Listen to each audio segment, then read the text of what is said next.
All right, hi everyone. I'm Shrey. I'm a researcher at Microsoft focused on identity, privacy, and coordination. And today we have an incredible panel joining us, and I'd like to start by just introducing some of them. So I'll start with Henry on the left here. Henry Farrell is a professor at John Hopkins School of Advanced International Studies and editor-in-chief of the Monkey Cage blog at the Washington Post. He works on a variety of topics, including democracy, the politics of the internet, and international and comparative political economy. Julian Zawistowski is a decentralized systems visionary and entrepreneur, founder until June 2019, CEO of Golem Foundation, Golem Factory, economist by trade, fascinated with blockchain technology, as well as sociology and economics of decentralized systems. In the past, consultant and researcher of public policies, co-founded of Polish think tank and Economic Policy Institute for Structural Research. And I believe we have Puja as well, who's here virtually with us, who is a lawyer, strategist at Flashbots, and one of the leading thinkers in Web3, and co-authors of the seminal Decentralized Societies paper. So today, we're here at the Freedom Games and hosted by the Liberty Foundation. And many ideas of liberty are often associated with individualism or the sovereign individual, yet early thinkers like John Dewey, who we're going to talk a bit more about in a bit, have made these claims that humans are fundamentally social and their actions have consequences on one another, and these consequences enable us to have these networks of people that need to become what he calls publics. And so over the next hour, we're going to work together to see how what we call a network society can be a much richer form of how we can enable liberty in society. And so, Henry, I wanted to start with you. We mentioned briefly a bit about John Dewey, but he may not be as popular in Poland as he is in the United States. And so I wanted to get more context from you on how you could describe Dewey, some of his thinking on the public, and how it's relevant to today. So I'd be delighted to do that. So John Dewey, he wrote in the early to mid 20th century.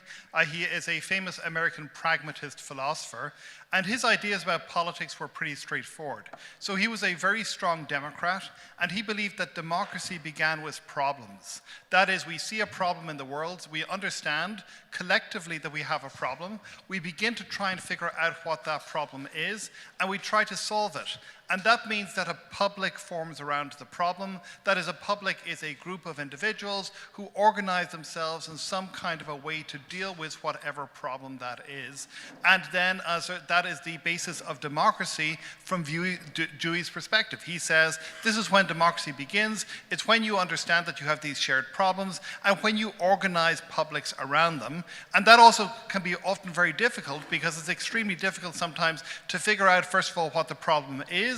It may be invisible, and it also may be difficult to solve the problem once you've done that. But I think that there are a lot of resonances between how Dewey sees this and many of the problems that we face today. One of the big things that Dewey points out is that very often the kinds of institutions we have politically are not well suited to the scale of the problems that we have. So he was writing in the period of the First World War, for example, and he was looking at the ways in which the world economy, warfare was transforming the world, and all of these international problems were forming, which we did not have publics around because they were being obstructed by the nation-state system and the way that the nation-state system was organized. So roughly speaking, Dewey then argues, you want to have democracy at the scale of the problems that you need to solve. And if you find yourself stuck in a system where the institutions that you have do not match that scale of problems, then from Dewey's perspective, you are in a big democratic space which you need to figure out very quickly how to try to change those institutions. Yeah, thank you. And for Puja, who's online with us, I wanted to ask you, a lot of the pervading views in the blockchain ecosystem today, which are presented as a potential solution to how we can work towards democratic solutions, focus on this idea of corporate libertarianism and reference the words, the sovereign individual. Can you talk a bit more about how these ideas combat with some of the thinking that Dewey is presenting around publics as well as individuals being fundamentally social? Sure. Yeah, so there's this pervading ideology of sovereign individualism where the view is that individuals have to liberate themselves from, say, the shackles of social institutions, government, and agencies that they're born into, and kind of redefine their own freedom in a kind of like race to the bottom. And it's pretty destructive, I think, and it's in stark contrast to the work of Dewey, to the work of decentralized society, where we recognize individuals as being embedded within communities, and communities being constituted by their individuals, forming larger and larger networks of cooperation. And the key is not, the emphasis of sovereign individualism is on exit, whereas, digital democracy and the work of Dewey, I think, is more of an emphasis on voice and building up networks of social cooperation, that where one set of social groups or elites don't come to dominate another, but rather we have bottom-up participatory mechanisms where the individuals that constitute the network determine its fate, govern it, and actively participate in it. So I would say that those are sort of the broad technological differences between the view of sovereign individualism versus digital democracy.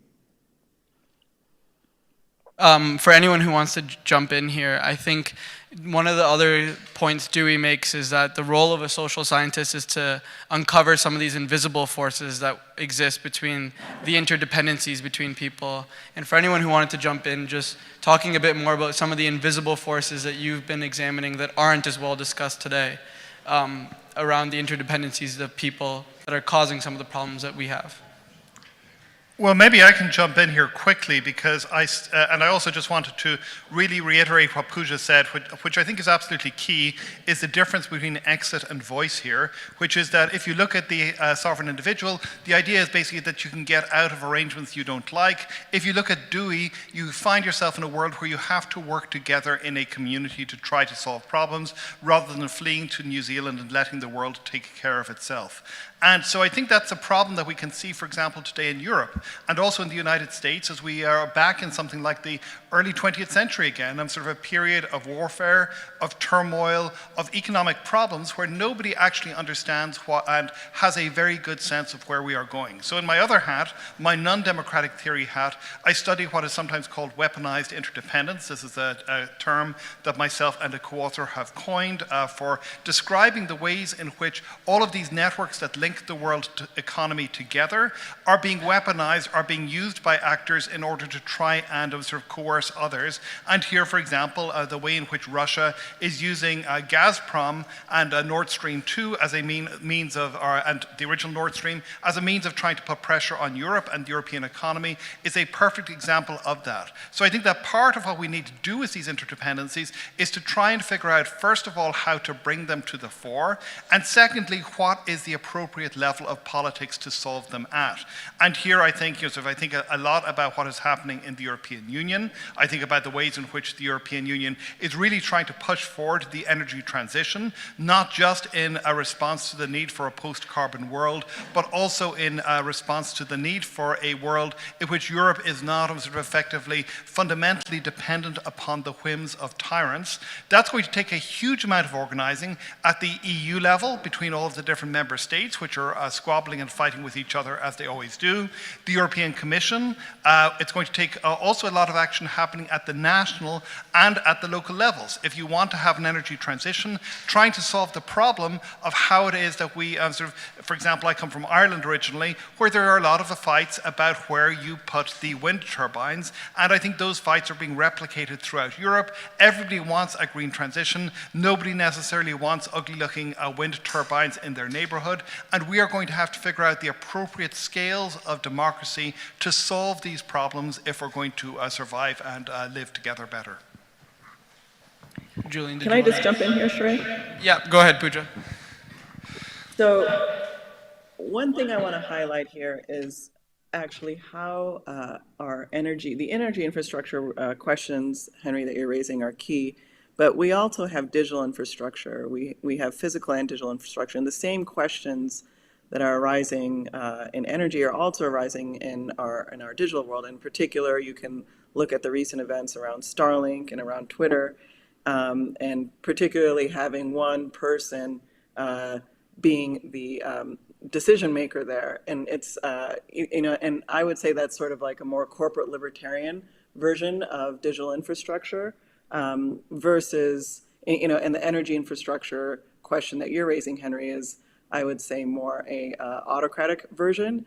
And what we want to do is have a kind of bottom-up digital democracy version of infrastructure where it's both digital and physical, which are interlinked, are governed and owned by the network users in a participatory way where consensus is generated relatively quickly.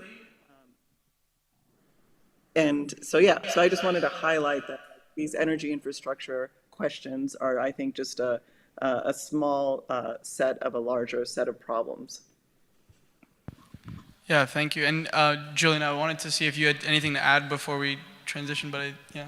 Well, maybe just, from European perspective that was already briefly discussed, I think that the problem here in Europe is not only that our institutions are failing on many occasions, are not up to the problems we have at the moment, but also the fact that we don't really have institutions for that exact crisis and for that exact moment in a history, whether this is energy crisis in EU or responding to the war, or even having more legitimacy, more democratic legitimacy to European level of the Union. And the truth is, that was also discussed during yesterday's opening panel, and I totally agree with that. That there is like a very short window at the moment, perhaps only 2 years, for Europe to put its things together and get ready for like a real play. Because if there is, for example, a shift of power in US in 2 years, and all of a sudden US stops supporting Europe against Russia, then Europe has to do on its own. And it will not be up to the task with the institutions it has at the moment, most likely. Or it will be very, very challenging. So this is not like a purely theoretical discussion. This is perhaps a discussion about the survival of the free world. How we build that institutions. I think that's right. And I think if you look at the European debate over the last number of years, there's been a focus on what is called, and of course, Brussels always comes up with these technical sounding terms, strategic autonomy. And the idea behind strategic autonomy originally was this was Macron and the French wanting to try and figure out ways that they could detach Europe from the United States even before Trump became elected. But increasingly this has become, I think, the focus of debate in Europe, which is what exactly does strategic autonomy involve, and what kinds of ways does Europe need to change its activities in order to be better capable of protecting itself and of assuring its own interests. Now, there are many different ways in which this could go. This could go in, I think, some extremely positive ways. It could also go in some extremely bad ways, because Europe, of course, has a legacy of colonialism. It has a legacy of behaving sometimes in some extremely self-centered ways towards the rest of the world.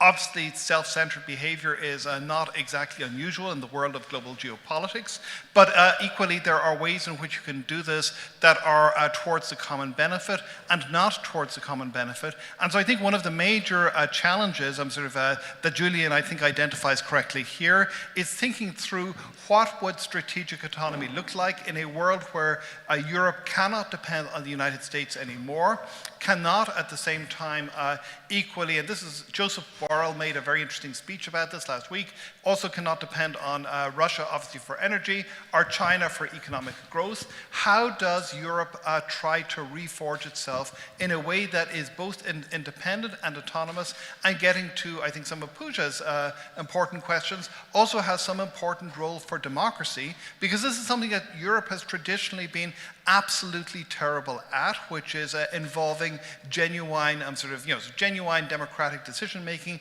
and debate at the transnational level. So there are a huge number of difficult questions that Europe has to confront right now. And earlier, Henry, you mentioned all these different layers of coordination that needs to happen in the EU for decision making to take place. That type of intermediaries to make decision is common not just among the EU, but in a lot of governance decision making processes. Are there some frameworks or ideas that you think we can lean on, either from Dewey or other frameworks that you've seen quite useful that could be a tactical approach to maybe how we can think about governing some of these systems? So it's really complicated because the problem here is that a lot of these decisions involve national security, which of course, and sort of almost by definition of the word, is something that the EU has not been particularly developed at. If you look, for example, at decisions about sanctions, they still have to be made by unanimity among all the member states, which means that when you get a state such as Hungary, which is friendly towards Russia, it's possible for them to block and to impede and to hold back. So on the one hand, I think you do need to move towards something which is more like a majority form of decision making, so that it's possible to actually take decisions quickly where they do need to be taken, getting to Julian's point about how we have 2 years. On the other hand, and this gets to Puja's point, you cannot have that without a greater degree of legitimacy at the EU level. And trying to figure out ways in which you can involve citizens better into the debates over these questions, that's something that I think the EU has yet to even begin to think about how that might possibly work.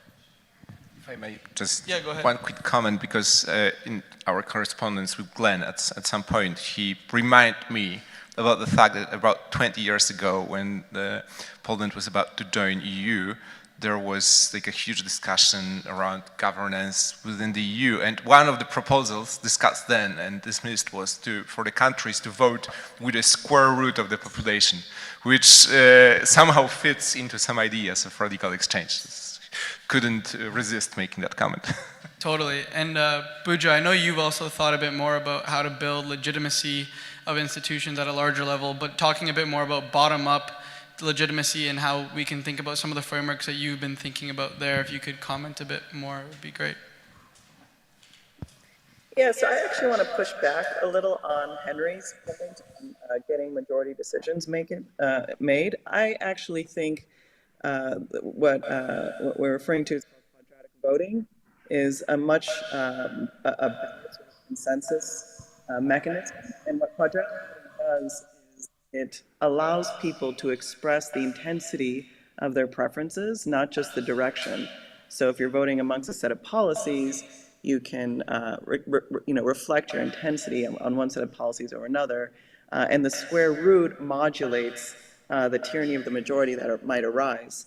And in particular, I think the key principle for building decentralized networks, or networks that are bottom-up participatory or pluralistic networks, which I think is just an analogy for a synonym for decentralization. The key principle there is actually consensus across difference. And the idea there is that if you have a bunch of countries, for example, or citizens from different countries in the EU that are trying to come to an agreement on what is the next step for this, digital infrastructure or energy infrastructure, or this shared good, what you want to do is actually find consensus amongst the most diversely affiliated individuals who come from very different social groups. And a consensus among the most different people is a better signal of a shared good or a good policy that is broadly beneficial to the network, rather than a policy that is, consented amongst more similarly affiliated people, whether they be, similarly affiliated through race, economics, geography, or so on. There are many dimensions in which we're individuated as individuals. If you get the consensus amongst the most different people rather than consensus of most similar people, right, you get a better gauge of like what is a good policy for this broader network versus something that's going to inure benefits to a special interest or a set of actors. So the work that I'm doing is actually trying to build bottom-up technological systems that reflect this principle of consensus across difference, which I think is actually key to a pluralistic future. Henry, did you have anything you wanted to add on to that? So I'm trying to think about, and here, as I say, Dewey was a pragmatist, which means he was not necessarily always a very practical pragmatist, but he was somebody who tried to think about not just in sort of what to do, but how to get there, given what we have at the moment. So I think that there are two different challenges that face Europe at the moment.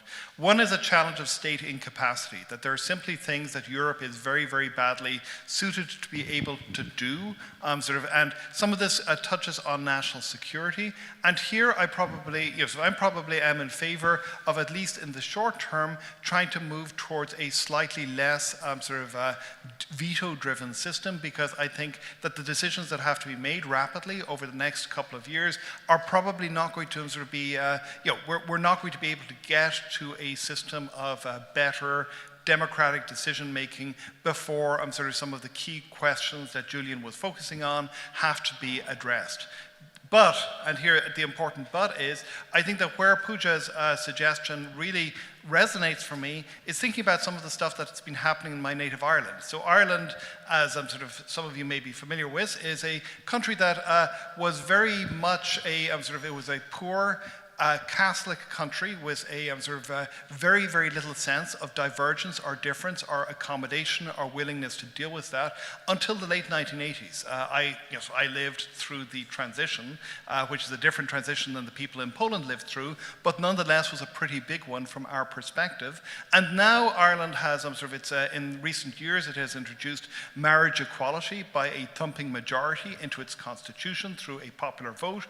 It's introduced various other measures which are reflective of a broader variety of views and perspectives. And here, one of the ways that this has happened is through these constitutional conventions, which involve randomly chosen citizens coming together over a period of a number of months and coming up with suggestions which then make it far easier for politicians to bring through difficult questions, because they have a sense that this is coming from the citizens rather than coming from them. It becomes less partisan, less divisive in a sense. So I wonder, to what extent could Puja's work here be transformed with this, or be combined with this kind of model to create a more transformative model for Europe as a whole, and help perhaps, because I think there are two different things. There is the short-term things that need to be done, and there are big long-term constitutional changes that will have to happen within the EU in order to make this work in the longer term.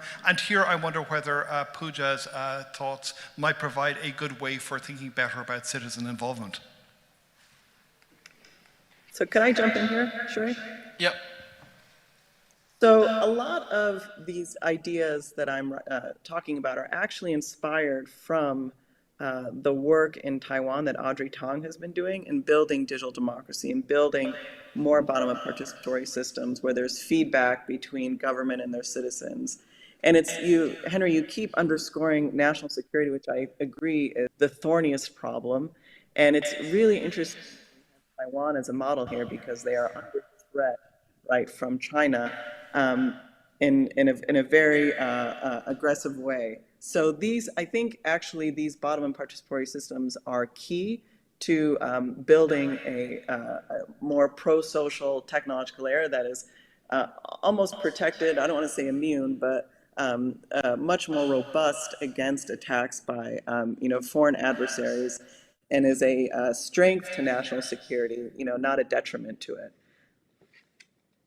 Thank you, yeah, Puja. And Puja, I think you mentioned earlier some of the technological solutions to achieve consensus across difference, and so I wanted to propose a framework for how I think about why it's so hard to do it, and then Julian, Henry, and Puja can chime in and see where maybe I'm wrong and put forth their ideas. And so previously we had these very strong ideas of what it meant to communicate with one another, whether it was in the tribal dynamics of society or through religion, and we had very clear ideas of who was inside of a group and who was outside of a group. And over time, these tribes or regimes were quite oppressive to specific individuals. And so we found ways to release some of these groups and make them more sovereign and liberate them in many ways. But in some capacity, these individuals have become alienated, lonely, isolated. And one of the ways, a technical solution that we've tried to rebuild these bonds back up through is through social platforms.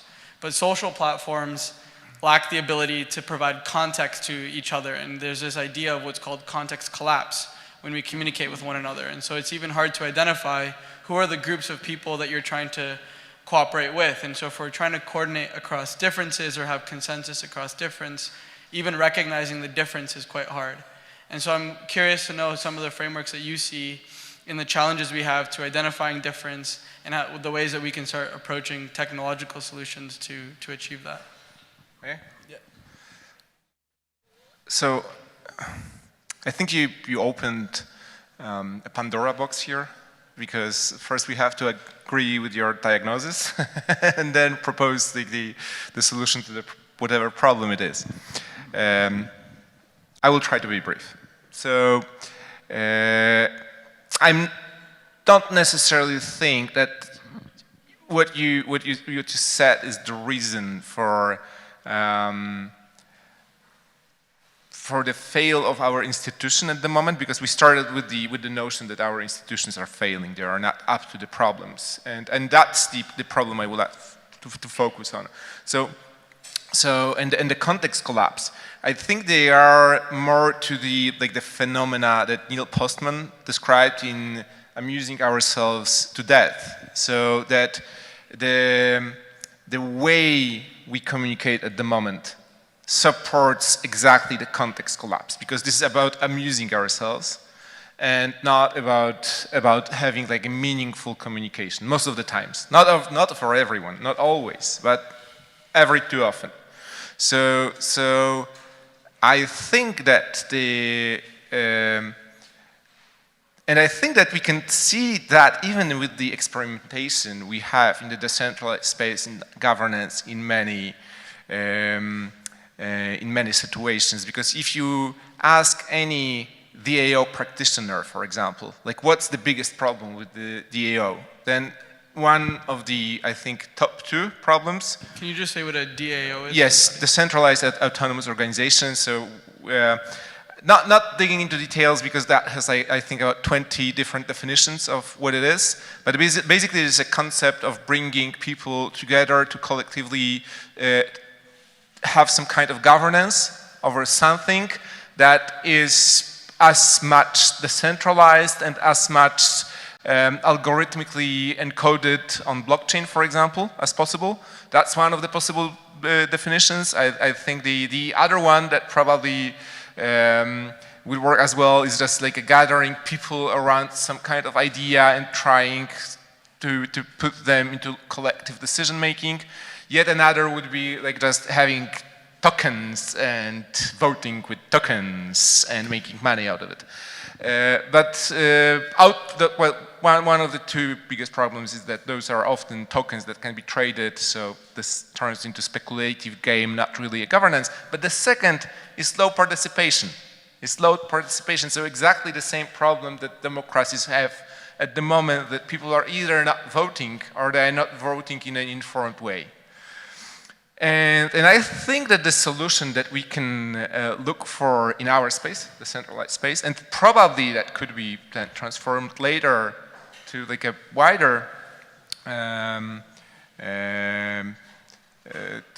broader world, is to try to, I hated this word, but it expressed that best, like try to gamify that a little bit. So to make that attractive for people to actually participate in that governance, to actually get them hooked, them involved in that decisions that way or another. In our world, in like the blockchain space, let's call it like that, but also in the RadicalxChange world, I think this is called like a mechanism design. So you design the process in that case, like the decision-taking process, in a way that will like loop people in, that they will care to participate. And I think that can be done in many different ways. Like the most obvious one that works in many democracies is that there is a fine if you do not vote. And and then obviously like you just put a price on being passive. Like whatever how you vote, you can like vote like a invalid vote, but you have to vote. So this is like I think the simplest like a mechanism design that is imposed like globally in a given society that to increase that participation rate. But we can think about so many other things. I think even like the idea of exactly quadratic voting. So basically giving people like more than one vote and allowing them to like cast more than one vote in a given voting, and perhaps also like a negative vote with a square root of that vote. It makes things more complicated, obviously. But come on, this is like a third grade mathematics. Like people can really deal with that. And if we are only able to explain to them how much fun it is to not only vote for someone, but also against someone you really don't like. And according to all simulations, we can see that that would change the results of the votes dramatically. So obviously this is not the direct answer to the institutional problems of EU at the moment, but definitely there are tons of things we can learn from the decentralized space. And this is depending on exactly like what is your diagnosis of the problem we are facing at the moment? Yeah, I mean, I think before we get to the institutional question, I think is much bigger and harder to tackle. And what are the problems? There's so many. I think the question I'm curious now, Henry or Puja, to chime in on is like specifically like, why is it hard for us to get consensus across difference, and what are some of the problems that you see in that problem? Okay, well, I come at this, and so it's good to have an argument on a panel. So I come at it from a very different perspective than Julian here. And so here I think that where I want to start here is again with the problems. And I think that if you want to get people involved in this, I think that the best way to think about it is not in terms of gamifying, not in terms of mechanism design, but in terms of the real and fundamental problems that people face and giving them means to solve them. And if you want to take a really perverse silver lining view of the world at the moment, we have a hell of a lot of fucking problems. There are a lot of ways in which you could, there are a lot of things that you need urgently to address. So I think that rather than starting with the mechanism, I think start with the problem and try to offer people a practical, concrete way to say, okay, here's a problem that is going on in your community. Here are the ways that you deal with it.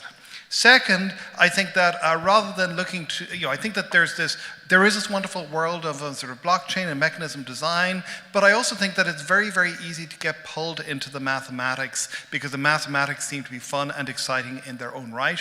And I think that the person who I see as being the person who is best to go to for understanding this is not a mechanism design person, but somebody who was ignored by the economics field for decades before she finally won a Nobel Prize, and that's Lynn Ostrom.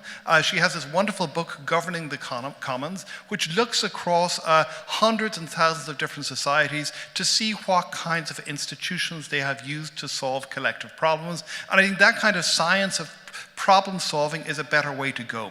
And final thing I would say here is that I think that the book that I think is, for me, the most attractive way about thinking about these things relatively recently is by a science fiction writer, Ruthanna Emrys. This book is called A Half-Built Garden. I think that this book should become, for this generation, what I think, so say, for example, Neil Stephenson's Cryptonomicon was for a whole bunch of people in the exit world back in the 1990s, early 2000s. Peter Thiel talks about how this is the book that made him found PayPal. I think that it gives a very different understanding, and again, a problem-based understanding of how it is that you can begin to try and create these mechanisms which better try to solve these human problems of great difference and disagreement, which I think you rightly raised at the beginning. And more or less, her thought experiment here, it's a post-partial climate collapse world in which politics, the politics of exit is still there. The billionaires have all fled to New Zealand, and they've created this weird artificial society around themselves. The remnants of the federal government are still around, but people have begun to reconstitute themselves around watersheds because watersheds are where many of the key problems are. And the ways in which they deal with this, Rosanna is somebody who begins not from mechanism design or zero knowledge proofs or whatever. She begins from cognitive science. And so her fundamental question is, how could you design systems for decision making and for problem solving that rather than trying to harness our cognitive biases, as many of the systems do right now in order order to create these feedback loops that keep us clicking, clicking, clicking. Instead, tried to solve and mitigate these cognitive biases and flaws so that we were better able to figure out what we actually understood, what we actually disagreed about, and what we actually agreed about. And I think it is a wonderful, extraordinary book, which I would really recommend to everybody in the audience to read. This is, for me, I think, sort of, if you want to understand where to go, I think Len's work is fantastic with Puja. Danielle Allen also has a fantastic book coming out next year, which is more pure political theory. But in terms of practically thinking about how to bring this world of mechanism design together with real problems, I think Rosanna Emrys's book is the best thing I've seen. A Half-Built Garden. Puja, I want to give you some room to add on here. Yeah, so that's a lot. I will try to bridge both of these perspectives a little. So, Henry, I agree with you. The work of Elinor Ostrom is key. And, but at the same, I think Web3 can give us a nice experimental space to express consensus over how to govern commons using consensus across difference in a way, and in a way we haven't been able to do before. So I see Web3 and mechanism design as being complementary to the larger canon of work here, and opening up some possibility spaces that haven't existed before. Even quadratic vote funding, these are relatively nuanced ideas, but at the same time very intuitive, but it takes, as you said, people some time to understand. And those experiments have happened with Gitcoin and Web3 first, and there's been a lot of learning on how to articulate principles, how to communicate, and also, to your point about voting, where voting should happen, right? There are different problems, different social coordination problems at different layers. There's global climate change. There are also local problems. There's commons problems, right? Trees, for example, and forced functioning voting on every level of the stack is not necessarily feasible or practical. You also want deliberation. You want delegation. But I think the key again here is to try to express this principle of consensus across difference at every layer of social coordination. So what we get is a more networked society rather than a society that serves plutocrats or autocrats or some set of special interests that can hijack these very powerful networks and our communication channels as well. So I think that these views are more complementary and these tools are more complementary and assistive. But I definitely agree with you that Elinor Ostrom is probably one of the more seminal thinkers in underpinning all of this work. Puja, one more question I had for you is it's often referenced that the Web3 community is very useful for it being almost like a sandbox to play around with these ideas. But are we seeing any of the translation from the Web3 community into some of these more traditional systems? And what has been a good process of taking some of these ideas in the Web3 community into more traditional systems so that people can be hopeful that those experiments are not just in this playful world of coins and this other territory? Yeah, that's a great question. I would say Web3 started off in this kind of corporate libertarianism where it was like individual versus nation state and like exiting the nation state. And I think Web3 now has to transition to digital democracy where it's actually a tool that empowers individuals nested within communities to form larger and larger cooperations, right? So it actually becomes a tool for voice rather than just exit. And the work that I have done has been on introducing a new primitive called soulbound tokens or non-transferable NFTs that as a very first and simple step lets people represent their memberships to social groups. And that's missing in Web3 right now, right? There's no civil resistance, there's no view on like how socially interdependent. And it's a very powerful idea to just have a simple primitive that represents your membership to a social group because, once you do that, you can start to do things with that social group. You can start to govern your communication channels as a social group and like the shared data that you produce in a socially programmable way. And this starts to get us away from, our Web 2, monolithic models of communication and social media where we are, as Henry pointed out, essentially brain fracked for information in a one-way street rather than collectively deciding like what our algorithms are and having transparency on what it's doing to us and what we're doing to it, rather than just being attention fracked for our economy to maximize ad revenue. So I think Web3 is going to introduce some very simple primitives that will allow us to restructure our networks and how we govern them, starting with our communication channels and social media, and I'm very excited about that.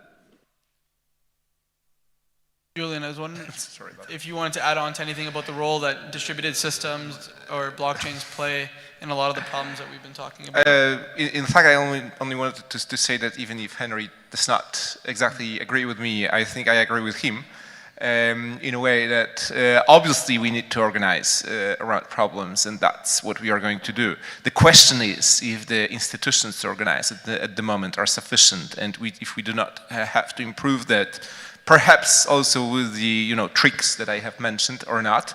Maybe not, maybe yes, maybe not, but this is not mutually exclusive. And I would prefer us to get people organized around that problems before they need to organize around watersheds. Okay, well, we can, I think there's a useful tension here. What I would say is that I think that Puja's idea, which really seems to me to be soulbound tokens are Lego bricks for community building, I think is a very, very attractive way to think about the world.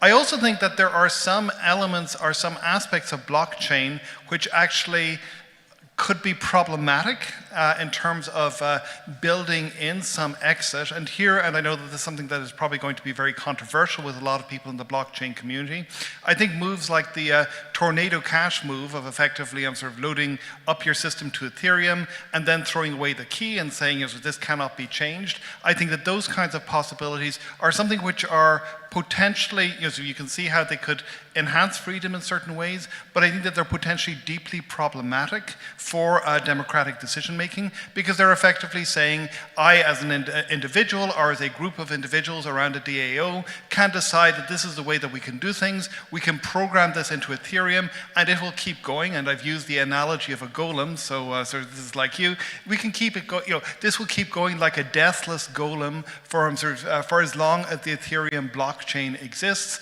and there's nothing you can do about it, screw you if you disagree. So I think that there are some interesting and important tensions here which I would love to see people talk about more directly.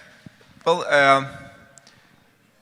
first I think that while Web3 or blockchains are a very useful sandbox for what you're talking about, I don't think they are necessarily part of the solution. So I can perfectly imagine a much better democracy without any blockchain-based solutions. That's absolutely for sure. As for Tornado Cash or other controversial things that happens on blockchain, I will run forward with my answer to what you said. So obviously, this immutability of blockchain, this freedom is a powerful part of the narrative, like the even funding narrative, especially for Bitcoin. But then, at the end of the day, this is also just a group of people, and just a group of interests, and just a group of people around some kind of ideology as well, which, in case of Ethereum at least, has proven in the past that can adapt to changing situation in a pretty flexible and pretty reasonable way. And I will maybe bring something that almost no one remembers now in that decentralized space, because you have to be in it more than 3 or 4 years. But there was this famous the DAO hack, which is not really a hack, but it happened in early days of Ethereum. For those who do not know the story, in 2016, that the code of the first decentralized autonomous organization was exploited in a way that someone has stolen 1/3 of ethers in that organization. At that time, that was a significant chunk of all the ethers in circulation. So that was a death blow to the Ethereum, in fact. And Ethereum, the community of Ethereum, because there is no one else than developers and miners and users taking that decision, decided to fork, to undo that hack, which was pretty controversial because like the promise of the original Bitcoin, for example, is that everything that happens on blockchain is final.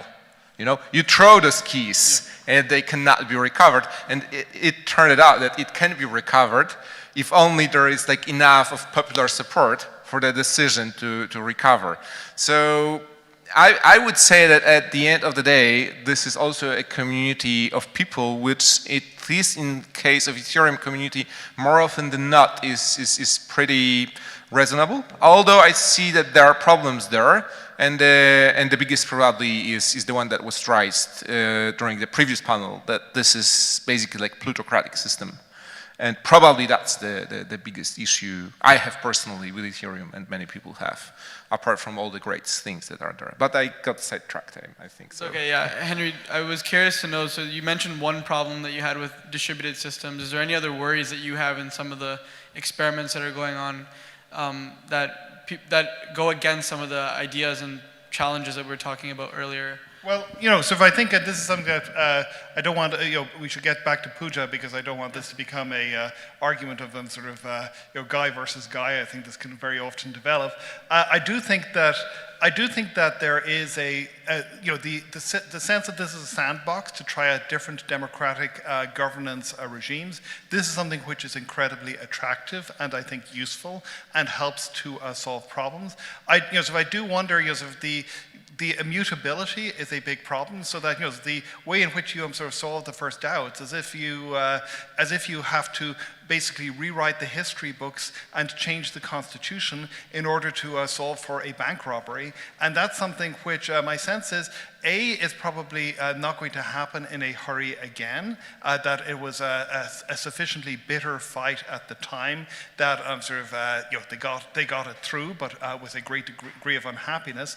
And then the second question is, you know, Sven, I think you raised it pretty directly, is that there are a variety of different communities with different norms, and trying to get this through the Bitcoin community, something similar, would be a very, very different proposition. And of course, we have seen many different DAOs and sort of many different things go crazy or wrong or problematic, and all of these problems of centralization that you are raising. So I think it's really interesting, but here is what I would say, you know, so if you want to look at it as a social scientist does, you want to look at what are the failure modes that we are discovering, as well as the benefits, and try to build forward from that. So maybe that's a more positive way of building, you know, so towards, if not agreement, sort of across some sort of radical differences, as Puja says, at least towards some kind of a rough consensus as to how you could begin to sort of go forward.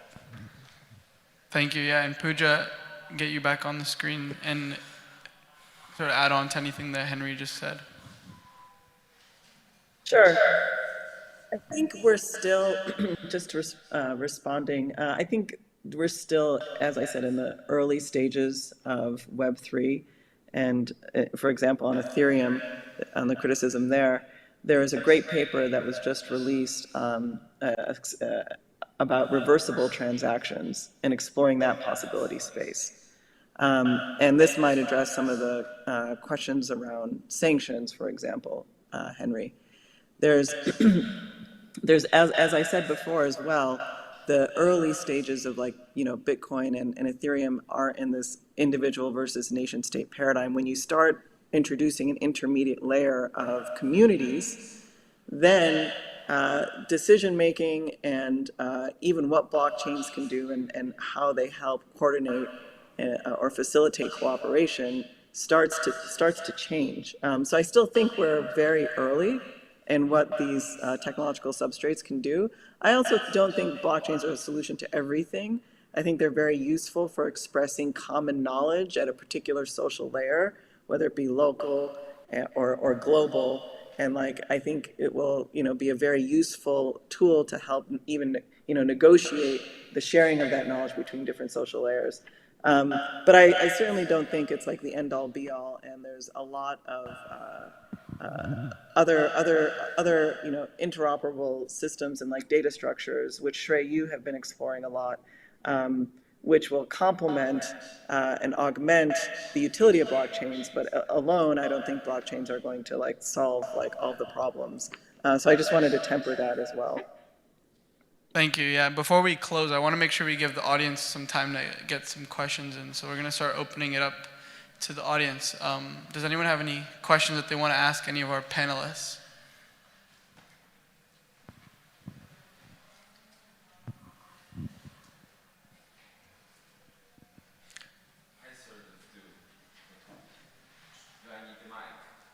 Say it, and then I can repeat it for the recording.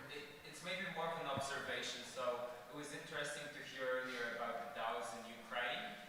We certainly need the DAO in Poland. We don't have a war, but we have a very impressive humanitarian relief action done in a bottom-up way by citizens in Poland. And I like, Julian, what you said. I think that was an action that lacked an institution that could coordinate it. But when I listen to the ideas, which I'm sympathetic of, they sound very mechanistic. So I'm just curious, if we have this situation, probably hundreds of thousands of people coordinating in a very inefficient way to help basically refugees, and you have your blockchain-based primitives, how do you efficiently combine the two while the time is running out to do that? What's the first step? How do you get people? Just to briefly re-ask the question, it's you have a short amount of time and you have a lot of people trying to coordinate quickly. How do these tools become a way to help solve that problem? So I think Ukraine DAO is a great example of how that got organized, bottom up.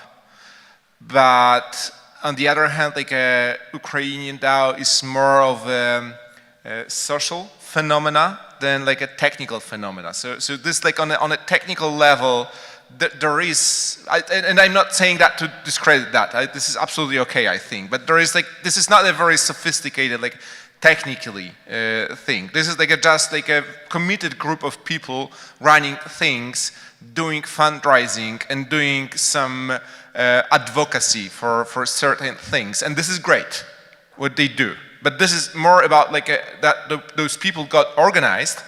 And this is more about ideas they got organized around, and like I would say, a vibe of how things should be run in a bottom-up, decentralized way, rather than like primitives of the blockchain technology that they used, because they used like a very rudimentary things, to my knowledge. Basically, they are funded through crypto donations, and they use like multi-sig for governing the funds. So this is not like this one person taking the decision. So this is like a really like a rudimentary governance structure there.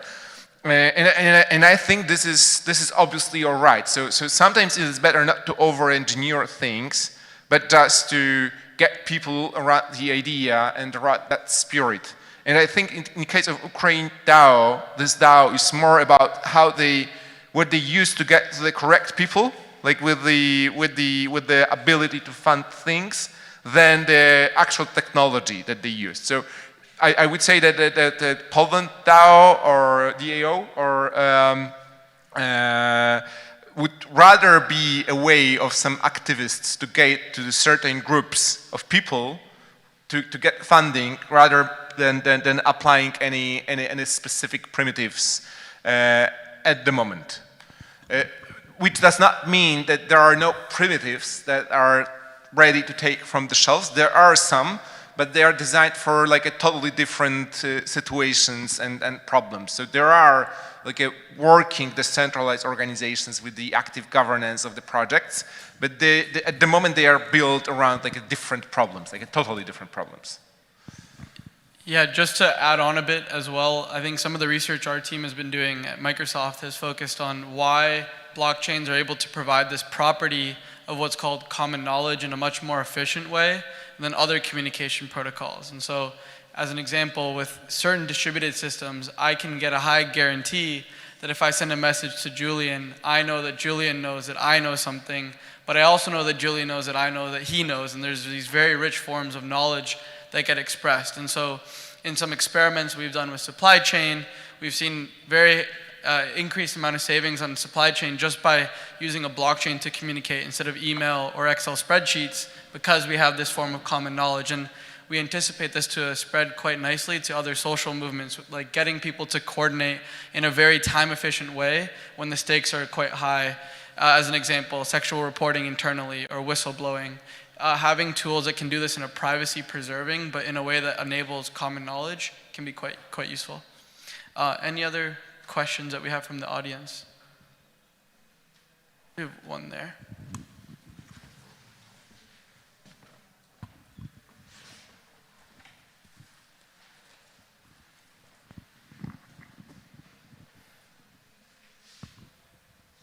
So I understand that the views on the DAOs were quite critical here in the panel, so maybe there's no point of looking for further weaknesses, but nevertheless I will ask, what about the climate impact? Because, for example, the cryptocurrencies computing is extremely energy consuming, creates warmth. So if we had to extend it to further other ways of governance, what about that? I'm not critical towards DAOs. If Puja had anything to add online, I mean, I can just briefly tee it up, is that there's a lot of work being done in what's called regenerative economics in the crypto community, focusing on using DAOs to fund carbon credits and other work in the climate space, but I'm not as well versed as maybe other panelists are. So maybe I will just say that this is obvious that proof of work blockchains are very energy, they use a lot of energy for the proof of work. Personally, I'm mostly involved with the Ethereum community and RadicalxChange as well, as far as I know. We are lucky with answering to that question to tell you that Ethereum actually transitioned to proof of stake last month, which means that the power consumption was cut by like 99% or even 99.9. So basically there are no more miners using this like a huge racks with a lot of GPUs and consuming like insane amounts of energy. That's history for Ethereum. This is not a history for majority of other blockchains. So that's not a problem anymore, luckily. I think that was what your question was about. Yeah. Are there any I'll jump in here. Yeah, go ahead. So I'm not so pessimistic about DAOs. As I said, I think they are a useful sandbox for experimentation. And back to Henry's point, we have a lot of problems that we need to solve, and we need to rethink how democracy works and make it work better. And I think DAOs are actually our very first starting point that has attempted to have distributed, decentralized decision-making and being at the intersection of both technology and democratic processes. And so I really think we need more experimentation on this intersection of technology and democracy in order to move forward. And DAOs are a very good place and a kind of like low, I would even say like low risk space to like even do that. And in order for I think the key takeaway for me here is in order for our democracy, in order to evolve a future that is democratic rather than autocratic or having these single points of failure, we need to embrace technology, right? We can't just like ignore it, and that would be to our detriment precisely because other actors, autocratic actors, or even like, corporate monopolies are using technology to their advantage. So in order to keep power distributed and bottom up, we need to find a way to use these tools, and I think DAOs are a very good first place. Thank you, Puja. We'll take one last question from Matt here.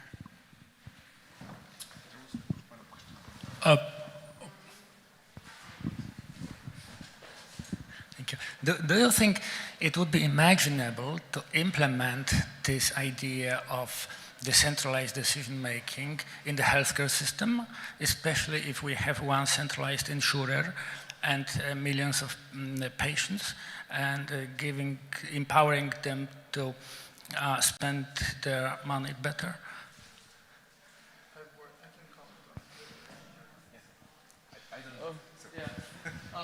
worked a bit on this at the Health AI team before, and like where, in terms of delivering patient care like surgeries or very direct access to care, maybe not, but when it comes to higher level, I need to provide my patient data and I can take ownership of my data and I can choose to provide my data to who I want to provide that data to and get access to virtual care in a decentralized way, not just through one platform, through many.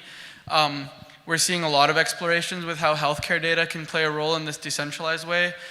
People in Canada in particular can actually make money by lending their healthcare data to startups in a way that is currently locked up and siloed, and it's these decentralized primitives that are allowing people to start lending this data to startups that are also doing more research and publishing that research for the public healthcare community.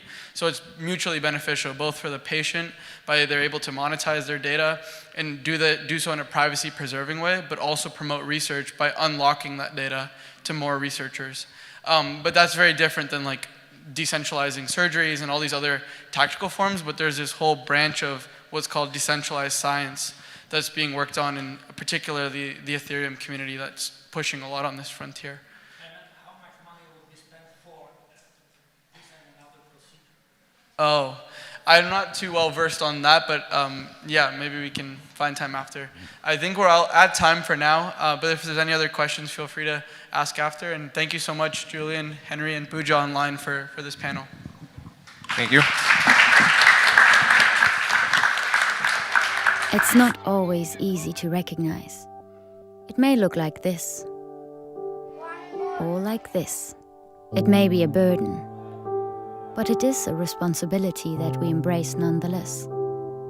But if it means this for one person and this for someone else, maybe it ultimately means being there for one another. It isn't handed to us, but we know where to find it and how it feels, how it tastes, and what it sounds like when we finally have it. It means different things to different people, but for many, it means everything. And if we all fight for it, it will eventually bring us together. Ihre Ausreise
Atlas Network is, as the name suggests, a network, and it's global. We work all around the world. We're based in the U.S. We have about 159 partners in the United States right now, and the bulk of our partners are outside, nearly 500 in total.